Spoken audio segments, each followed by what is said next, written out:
विमान MH370 का लापता होना आधुनिक विमान इतिहास के सबसे बड़े रहस्यों में से एक है। आइए आपको इस कहानी से रूबरू कराते हैं। 10 वर्षों से अधिक समय से MH370 विमानन के सबसे काले और सबसे भयावह रहस्यों में से एक बना हुआ है। 239 लोग लापता हो गए और कोई स्पष्ट जवाब नहीं मिला।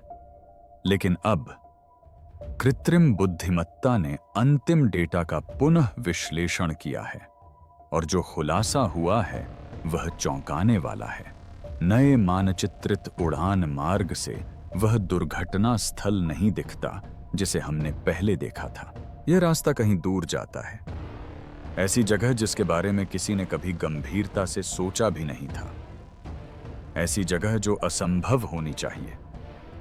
AI जितनी गहराई तक खुदाई करता गया, रास्ता उतना ही विचित्र होता गया। मलेशिया एयरलाइंस की फ्लाइट MH370 में सवार 239 यात्रियों और चालक दल के सदस्यों में से शनिवार को बोइंग 777 के लापता हुए 11 साल पूरे हो जाएंगे। आखिरी घंटों में वास्तव में क्या हुआ था, इस वीडियो में हमारे साथ जुड़ें और विस्तार से जानें। MH370 का अंतिम असंभव उड़ान पथ। मार्च 2024 में लापता विमान MH370 की 10वीं वर्षगांठ के अवसर पर मलेशिया में आयोजित एक स्मारक कार्यक्रम के दौरान VPR नाथन नामक एक व्यक्ति, जिसने विमान में अपने एक रिश्तेदार को खो दिया था, ने कुछ दृश्य स्लाइड साझा की। इन तस्वीरों से पता चला कि ओशन इन्फिनिटी नामक एक कंपनी लापता विमान को खोजने के लिए एक नया गहरे समुद्र में खोज अभियान शुरू करने की तैयारी कर रही थी। योजनाबद्ध खोज क्षेत्र समुद्र के उस हिस्से में था जिसे 7वां चाप कहा जाता है, जो 33 और 36 अक्षांशों के बीच स्थित है और प्रत्येक तरफ लगभग 45 समुद्री मील तक फैला हुआ है।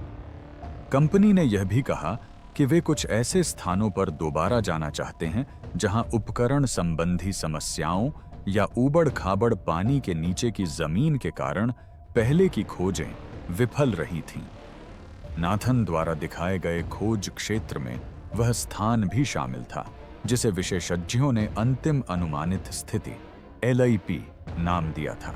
उनकी प्रस्तुति में इसे IG हॉटस्पॉट के रूप में चिह्नित किया गया था। इसे एक महत्वपूर्ण क्षेत्र माना गया था जिसकी पहले ठीक से खोज नहीं की गई थी, जिसका एक कारण उस क्षेत्र का कठिन समुद्री तल था जिसमें खड़ी ढलानें थीं। साल के अंत में काम आगे बढ़ने लगा। 20 दिसंबर 2024 को मलेशिया सरकार ने ओशन इन्फिनिटी के साथ फिर से काम करने की प्रारंभिक मंजूरी दे दी। फिर 19 मार्च 2025 को मलेशिया के परिवहन मंत्री एंथनी लोके ने आधिकारिक तौर पर घोषणा की कि मंत्रिमंडल ने शर्तों पर सहमति दे दी है। यह समझौता नो फाइंड नो फी व्यवस्था के तहत किया गया था, जिसका अर्थ है कि ओशन इन्फिनिटी को तभी भुगतान किया जाएगा जब वे कुछ खोजेंगे। अगर वे सफल हो जाते तो उन्हें $70 मिलियन तक मिल सकते थे। एक हफ्ते बाद 26 मार्च को MH370 पीड़ितों के परिवारों का प्रतिनिधित्व करने वाले एक समूह ने कहा कि एक अनुबंध पर हस्ताक्षर किए गए हैं। हालांकि न तो सरकार और न ही ओशन इन्फिनिटी ने इसकी पुष्टि की, इसलिए यह खबर अनौपचारिक ही रही। अंतिम समझौता हुए बिना ही ओशन इन्फिनिटी ने मिशन शुरू कर दिया। उन्होंने आर्मडा 7806 नामक जहाज और 3 पानी के भीतर चलने वाले रोबोट AUV का इस्तेमाल करते हुए 2 अलग-अलग चरणों में खोज शुरू की। अब जहाज सिंगापुर की ओर बढ़ रहा है। दोनों चरणों के दौरान क्या हुआ? इसका विवरण इस प्रकार है। आर्मडा 7806 मॉरिशस से रवाना होकर खोज क्षेत्र में पहुंचा। स्कैनिंग का पहला चरण 23 फरवरी को शुरू हुआ और 28 फरवरी को समाप्त हुआ। इसके बाद जहाज आपूर्ति लेने के लिए फ्रेमेंटल के लिए रवाना हुआ। इस चरण में खोजे गए अधिकांश क्षेत्र को पहले ही ओशन इन्फिनिटी और एटीएसबी द्वारा किए गए अभियानों में देखा जा चुका था। हालांकि पहले चरण में उन हिस्सों पर ध्यान केंद्रित किया गया जहां पानी के नीचे की ढलानों या उपकरणों की समस्याओं के कारण पहले का डेटा अधूरा था। इसलिए इस बार टीम ने शुरू से सब कुछ करने के बजाय उन कमियों को भरने पर ध्यान केंद्रित किया। इस चरण का एक महत्वपूर्ण हिस्सा उच्च प्राथमिकता वाले खोज क्षेत्र की समीक्षा करना था। रसद की पुनः आपूर्ति के बाद जहाज ने 11 मार्च को दूसरे चरण की शुरुआत की और 28 मार्च तक खोज जारी रखी। फिर इसने सिंगापुर की ओर अपना रुख मोड़ा। इस बार उन्होंने उन क्षेत्रों का पता लगाया जिनकी पहले जांच नहीं की गई थी। नए खोजे गए स्थान ओशन इन्फिनिटी की 2024 की योजना में दिखाए गए स्थानों की तुलना में दक्षिण पश्चिम में अनिक्ष में अधिक दूर और अधिक विस्तृत थे। इससे संकेत मिलता है कि कंपनी अपनी खोज को मूल योजना से आगे बढ़ा रही होगी। दूसरे चरण के शुरू होने से पहले कुछ अजीब घटना घटी। जब आर्मडा 7806 खोज क्षेत्र की ओर वापस बढ़ा तो ऐसा लगा कि वह उस क्षेत्र की ओर जा रहा है जिसकी जांच पहले चरण में पहले ही हो चुकी थी। लेकिन 10 मार्च को जहाज ने अचानक दिशा बदल दी और दक्षिण पश्चिम की ओर उन स्थानों की ओर चला गया जिनकी अभी तक जांच नहीं हुई थी। अगर वह दिशा परिवर्तन नहीं हुआ होता तो मानचित्र में बैंगनी रेखा उस संभावित मार्ग को दर्शाती है जहां जहाज गया होता। कुछ विशेषज्ञों का मानना है कि उपग्रह डेटा, ईंधन उपयोग, ऑटो पायलट व्यवहार और पिछले उड़ान पैटर्न का विश्लेषण करके MH370 के अंतिम उड़ान पथ का विश्लेषण करने में AI ने महत्वपूर्ण भूमिका निभाई। हजारों उड़ान परिदृश्यों पर प्रशिक्षित डीप लर्निंग मॉडल के माध्यम से AI ने दक्षिणी हिंद महासागर की गहराई में समाप्त होने वाले संभावित मार्ग का पता लगाने में मदद की। लेकिन यहां वह रास्ता एक ऐसी जगह पर जाकर खत्म होता है जो इतनी दूर, इतनी कठोर और इतनी अनजानी है कि ऐसा लगता है मानो खुद समुद्र ही कुछ छिपा रहा हो। यह एक ऐसी जगह है जिसकी किसी ने उम्मीद नहीं की थी और शायद एक ऐसी जगह जिसे किसी को कभी खोजना ही नहीं था। नक्शे में एक काला अंडाकार उस क्षेत्र को दर्शाता है जहां दोनों चरण शायद एक दूसरे से मिले हों, जो इस बात का संकेत देता है कि उन्हें कुछ दिलचस्प मिला होगा। यदि MH370 का अंतिम उड़ान मार्ग किसी ऐसी जगह की ओर जाता है जिसे कभी असंभव माना जाता था, तो नई तकनीक और नए प्रयास खोज को कैसे बदल रहे हैं और आशा को कैसे पुनर्जीवित कर रहे हैं। अधिक जानकारी के लिए जुड़े रहें। नई उम्मीदें, नई तकनीक और अथक खोज। मलेशिया एयरलाइंस की उड़ान MH370 के रहस्य में एक नया अध्याय खुल रहा है, क्योंकि ओशन इन्फिनिटी एक और गहरे समुद्र में खोज की योजना बना रही है। मार्च 2014 में 239 यात्रियों को लेकर जा रहा विमान MH370 कुआलालंपुर से बीजिंग जाते समय लापता हो गया। अनुमान लगाया गया कि उड़ान भरने के 1 घंटे से भी कम समय बाद संपर्क टूटने के कारण विमान दक्षिणी हिंद महासागर में दुर्घटनाग्रस्त हो गया।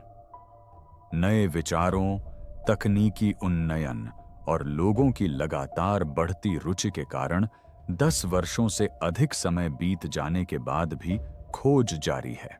ओशन इन्फिनिटी संयुक्त राज्य अमेरिका की एक समुद्री रोबोटिक्स कंपनी है।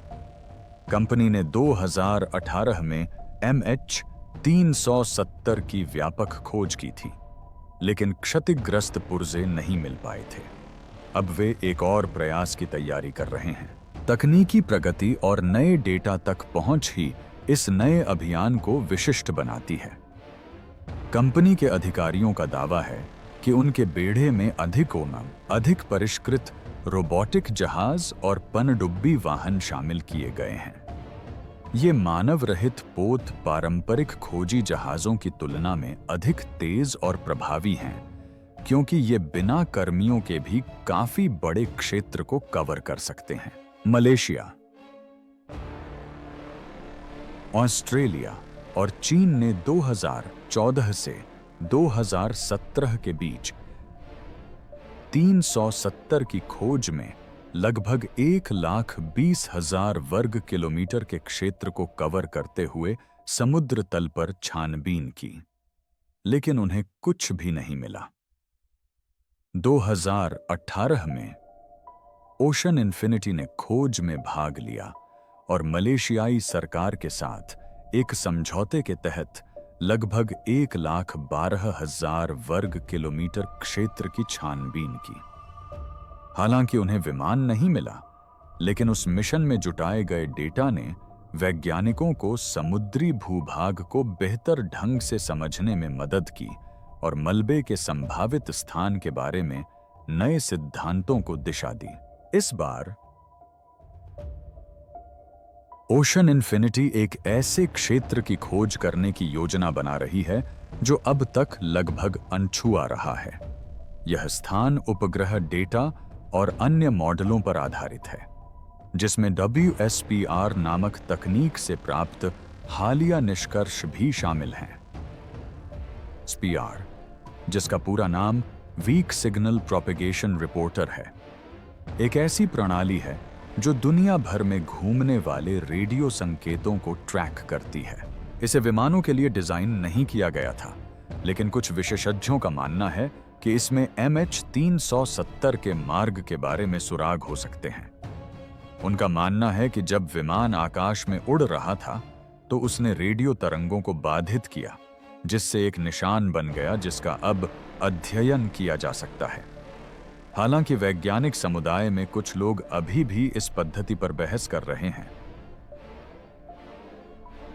ओशन इन्फिनिटी का कहना है कि वे सफलता की संभावनाओं को बेहतर बनाने के लिए WSPR डेटा सहित सभी उपयोगी जानकारी के लिए तैयार हैं। ओशन इन्फिनिटी के CEO ने कहा है कि वे उन परिवारों को न्याय दिलाने के लिए पूरी तरह से प्रतिबद्ध हैं, जो लंबे समय से जवाब का इंतजार कर रहे हैं।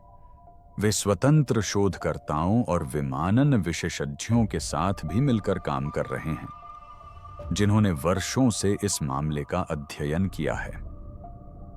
MH370 के साथ वास्तव में क्या हुआ या यह अपने मार्ग से क्यों भटक गया, यह अभी भी स्पष्ट नहीं है। विमान का ट्रांसपॉन्डर, जिससे उसकी ट्रैकिंग की जा सकती है, उड़ान भरने के लगभग 40 मिनट बाद बंद कर दिया गया था।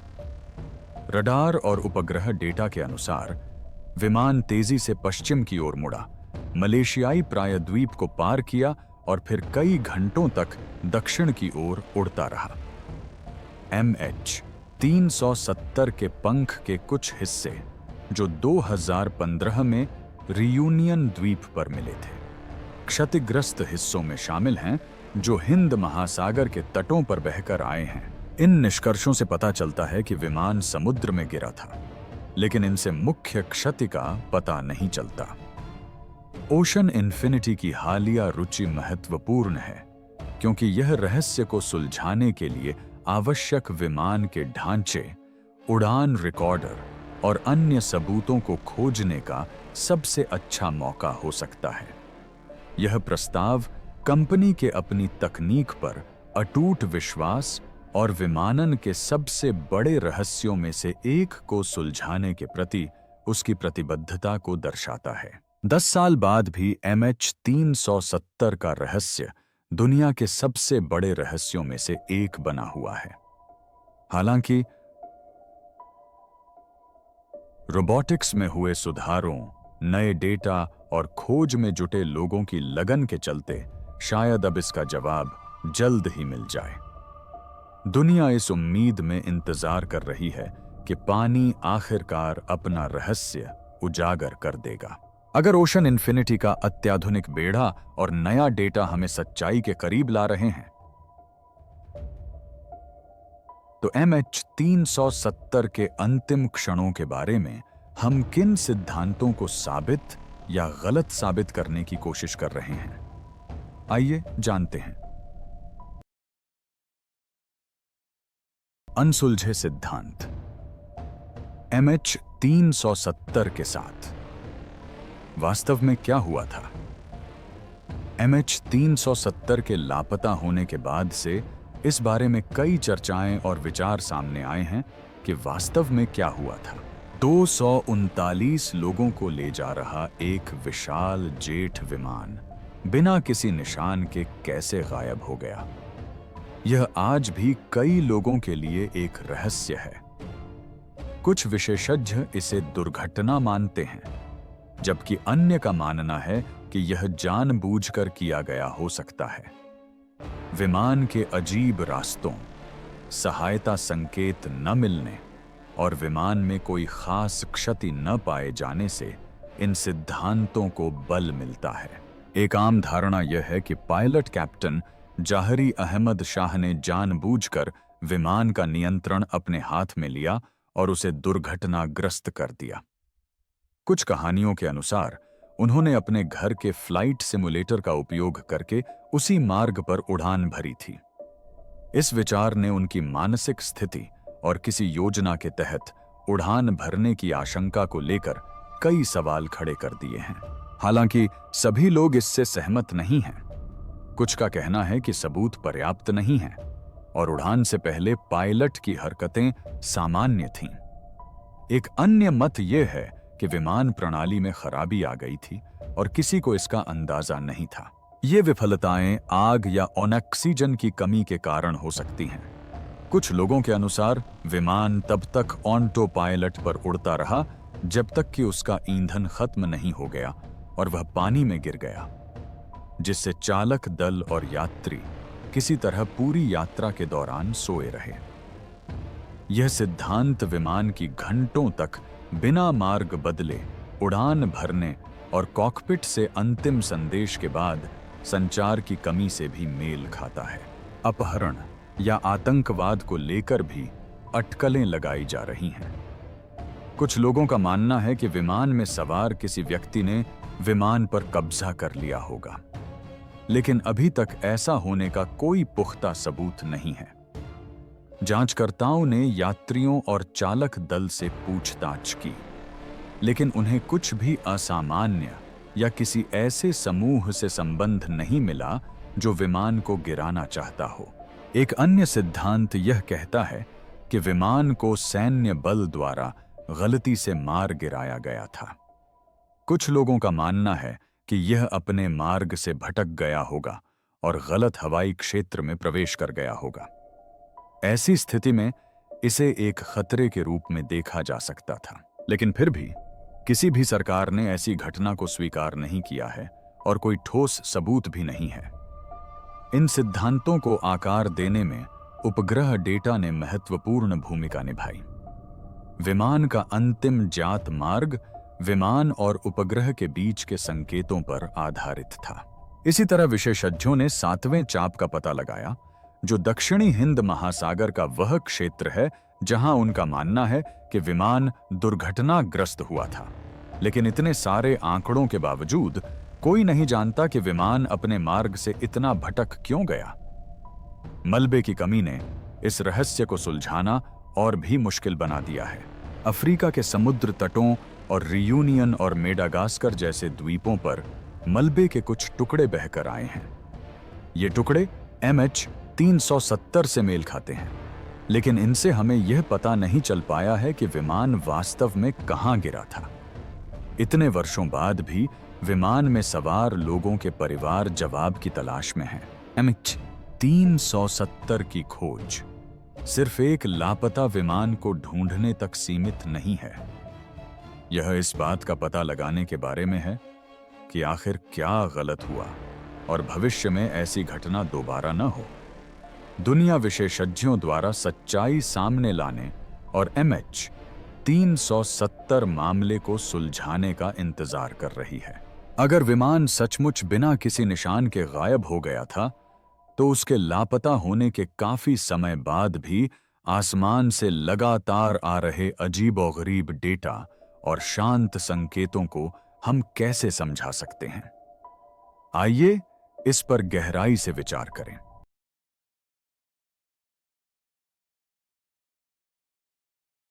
अजीब संकेत और मौन सुराग। MH370 के नाम से जाने जाने वाले विमान के लापता होने के बाद कुछ अजीब घटना घटी। हालांकि विमान का पता नहीं चल पाया, लेकिन धीरे धीरे कुछ सुराग मिलने शुरू हो गए। मलेशिया एयरलाइंस की फ्लाइट 370 के रहस्य में हमें नए विवरण मिले हैं। आपको शायद याद होगा कि यह विमान 2 साल से भी अधिक समय पहले बिना किसी निशान के गायब हो गया था। अब अधिकारियों ने पुष्टि की है कि वास्तव में मलबे के 2 टुकड़े वहां मौजूद थे। ये सामान्य प्रकार के संदेश नहीं थे, ये सैटेलाइट हैंडशेक सिग्नल थे। वैसे तो ज्यादातर लोगों को इसका मतलब ठीक से पता नहीं था, लेकिन विमानों और उपग्रहों का अध्ययन करने वालों के लिए इस तरह का संकेत बहुत महत्वपूर्ण था। ये संकेत विमान और पृथ्वी से बहुत ऊपर स्थित उपग्रह के बीच एक छोटे से अभिवादन की तरह थे। हालांकि विमान को कोई उड़ा नहीं रहा था और न ही किसी को पता था कि वह कहां है, फिर भी ये संकेत लगातार आते रहे। इनसे विमान के सटीक स्थान या उसके लापता होने के कारण जैसे पूर्ण उत्तर नहीं मिले, लेकिन उन्होंने एक बात पक्के तौर पर कही, विमान अभी भी चालू था और वह अभी भी उपग्रह से संपर्क में था। यही बात लोगों को चौंकाने के लिए काफी थी। रडार से विमान के गायब होने के लगभग 7 घंटे बाद तक सिग्नल आते रहे। यह कोई छोटी बात नहीं है। किसी विमान के रडार से पूरी तरह गायब हो जाने के बाद भी इतने लंबे समय तक उड़ते रहना वाकई काफी लंबा समय है। इससे हर कोई हैरान रह गया। यह कहां जा रहा था? इसे कौन उड़ा रहा था? क्या अभी भी कोई इसे नियंत्रित कर रहा था? जिन संकेतों का पता चला, वे दक्षिणी हिंद महासागर नामक एक दूरस्थ क्षेत्र की ओर इशारा कर रहे थे। यह एक विशाल, गहरा और सुनसान इलाका है। इसके ऊपर से बहुत कम विमान उड़ते हैं, बहुत कम जहाज वहां जाते हैं। इसी वजह से खोज और भी मुश्किल हो गई, लेकिन इससे लोगों की जिज्ञासा और भी बढ़ गई। आखिर कोई विमान वहां क्यों जाएगा? फिर एक और अजीब खबर आई। सिग्नल दोबारा शुरू होने से ठीक पहले विमान में लगे सैटेलाइट सिस्टम, जिसे SATCOM कहा जाता है, को बंद कर दिया गया था। लेकिन फिर यह सिस्टम दोबारा चालू हो गया। ऐसा आमतौर पर नहीं होता। अधिकतर विमानों में यह सिस्टम पूरी उड़ान के दौरान चालू रहता है, इसलिए इसके अचानक बंद होकर फिर चालू हो जाने से कई सवाल खड़े हो गए। क्या किसी ने जानबूझकर ऐसा किया? और अगर हां, क्यों? मलेशिया में ARS नामक एक प्रणाली भी मौजूद थी। यह प्रणाली विमानों से आने वाली स्वचालित रिपोर्टों को सुनती है। यह एक शांत निगरानीकर्ता की तरह है, जो संकेतों को ग्रहण करता है और नजर रखता है।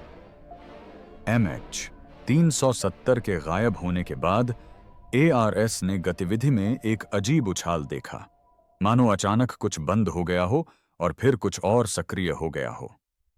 लेकिन इसका असल मतलब कोई नहीं जानता। यह अब भी एक पहेली है। ये छोटे छोटे सुराग, मात्र संकेत, समय और मौन के अंश इस रहस्य को जीवित रखे हुए हैं। हर बार जब कोई इन पर दोबारा गौर करता है तो नए सवाल उठते हैं, लेकिन जवाब वो अभी तक नहीं मिले हैं। और यही बात सबसे ज्यादा दुख देती है। परिवार अभी भी इंतजार कर रहे हैं, विशेषज्ञ अभी भी अटकलें लगा रहे हैं, और पूरी दुनिया अभी भी इस बात से हैरान है कि एक विशाल विमान अचानक कैसे गायब हो गया और अपने पीछे ये अजीब और गरीब शांत संकेत छोड़ गया। अगर ये सैटेलाइट सिग्नल और अनसुलझे डेटा असली थे, तो इनसे हमें सीधे विमान तक पहुंचने में मदद क्यों नहीं मिली?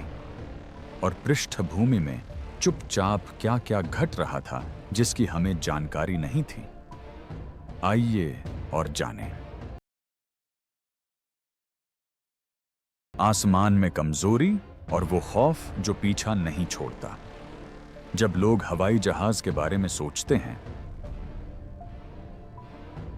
तो अक्सर उनके दिमाग में उनकी सुरक्षा और मजबूती की छवि बनती है।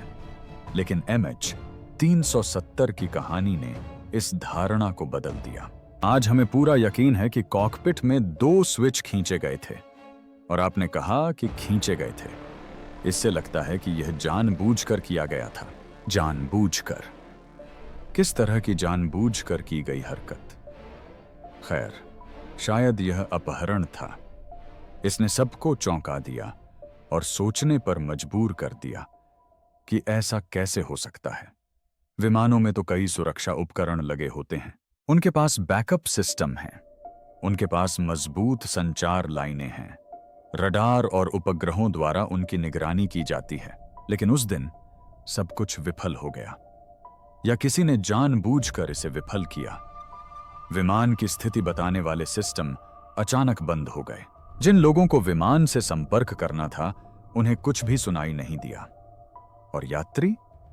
वे बिना किसी निशान के गायब हो गए। सबसे बड़ी चिंताओं में से एक यह थी कि अगर किसी ने विमान के सभी सिग्नल बंद कर दिए थे, तो शायद विमान दुर्घटना से नहीं गिराया गया था। शायद अंदर किसी ने कुछ योजना बनाई थी। इस विचार ने सबको डरा दिया, यहां तक कि विशेषज्ञों को भी, क्योंकि इसका मतलब था कि ऐसा दोबारा हो सकता है। कुछ लोगों ने तो यह भी पूछा, क्या यह विमान निर्माण में कोई खामी हो सकती है? क्या सही जानकारी रखने वाला कोई व्यक्ति सभी ट्रैकिंग सिस्टम को बंद कर सकता है? क्या कोई कुशल पायलट विमान को आसमान में हर किसी की नजर से छिपा सकता है? ये सवाल सालों बाद और भी तेज हो गए, खासकर दुनिया भर में हुई अन्य अजीब विमानन घटनाओं के बाद। इस कहानी ने सिर्फ परिवारों को ही नहीं, बल्कि सरकारों, एयरलाइनों और उड़ान विशेषज्ञों को भी झकझोर दिया। कई लोगों ने ऐसे बेहतर ट्रैकिंग सिस्टम के लिए दबाव बनाना शुरू कर दिया जिन्हें बंद न किया जा सके। कुछ नए नियम बनाए गए, कुछ नए उपकरण जोड़े गए, लेकिन बहुत से लोगों के लिए डर बना रहा, क्योंकि सबसे बड़ा सवाल अब भी अनसुलझा था। क्यों? 1 दशक से भी अधिक समय बीत जाने के बाद भी लोग MH370 के बारे में बात करते हैं। न केवल लापता विमान के कारण, बल्कि उससे सामने आई बातों के कारण भी। इस घटना ने हमें दिखाया कि आधुनिक युग में भी हमारी तमाम तकनीक और उपग्रहों के बावजूद कुछ न कुछ गुम हो सकता है। इसने हमें दिखाया कि आकाश, जिसे हम अपना नियंत्रण समझते थे, उसमें भी रहस्य छिपे हो सकते हैं। और जब तक कोई उस मलबे को नहीं ढूंढ लेता या कोई इस घटना के बारे में सच नहीं बता देता, 370 का मामला शांत नहीं होगा। परिवार चैन से नहीं बैठेंगे, विशेषज्ञ चैन से नहीं बैठेंगे, दुनिया चैन से नहीं बैठेगी। यह सिर्फ एक लापता विमान नहीं है, यह एक भूत है। एक भूत जो हमारे मन के आकाश में उड़ता है, हमें याद दिलाता है कि आज भी हमने जो कुछ भी बनाया है, उसके बावजूद हम कुछ बड़ा खो सकते हैं। और आज भी हमारे सामने सवालों और चुप्पी के सिवा कुछ नहीं बचा है। इतने वर्षों बाद भी MH370 का रहस्य सुलझा नहीं है। सैटेलाइट सिग्नल सिस्टम का अजीब और गरीब रिब्यूट और ARS जैसी जगहों से संभावित ट्रैकिंग, ये सब मिलकर जवाबों से कहीं ज्यादा सवाल खड़े कर देते हैं। लोग अब भी इस बात पर हैरानी जताते हैं कि एक आधुनिक विमान बिना किसी को सही पता चले कैसे गायब हो सकता है। तकनीक तो हमारी सुरक्षा के लिए बनी थी, सिस्टम तो हमें उसे ढूंढने में मदद करने के लिए बने थे, लेकिन किसी न किसी तरह कुछ गड़बड़ हो गई। और शायद, बस शायद, किसी ने हमें सब कुछ नहीं बताया। इसीलिए यह कहानी आज भी हमें परेशान करती है, क्योंकि ऐसा दोबारा हो सकता है और क्योंकि यह सन्नाटा अभी भी बहुत भारी लगता है। क्या आपको लगता है कि ओशन इन्फिनिटी अपनी खोज में सफल होगी? नीचे कमेंट सेक्शन में अपने विचार साझा करें। यह वीडियो देखने के लिए धन्यवाद। हमें उम्मीद है कि आपको यह दिलचस्प लगा होगा। लाइक और सब्सक्राइब करना न भूलें। अपनी पसंदीदा सेलिब्रिटी कहानियों को देखने के लिए अपनी स्क्रीन पर दिखाए गए अगले वीडियो पर क्लिक करें। वहां मिलते हैं।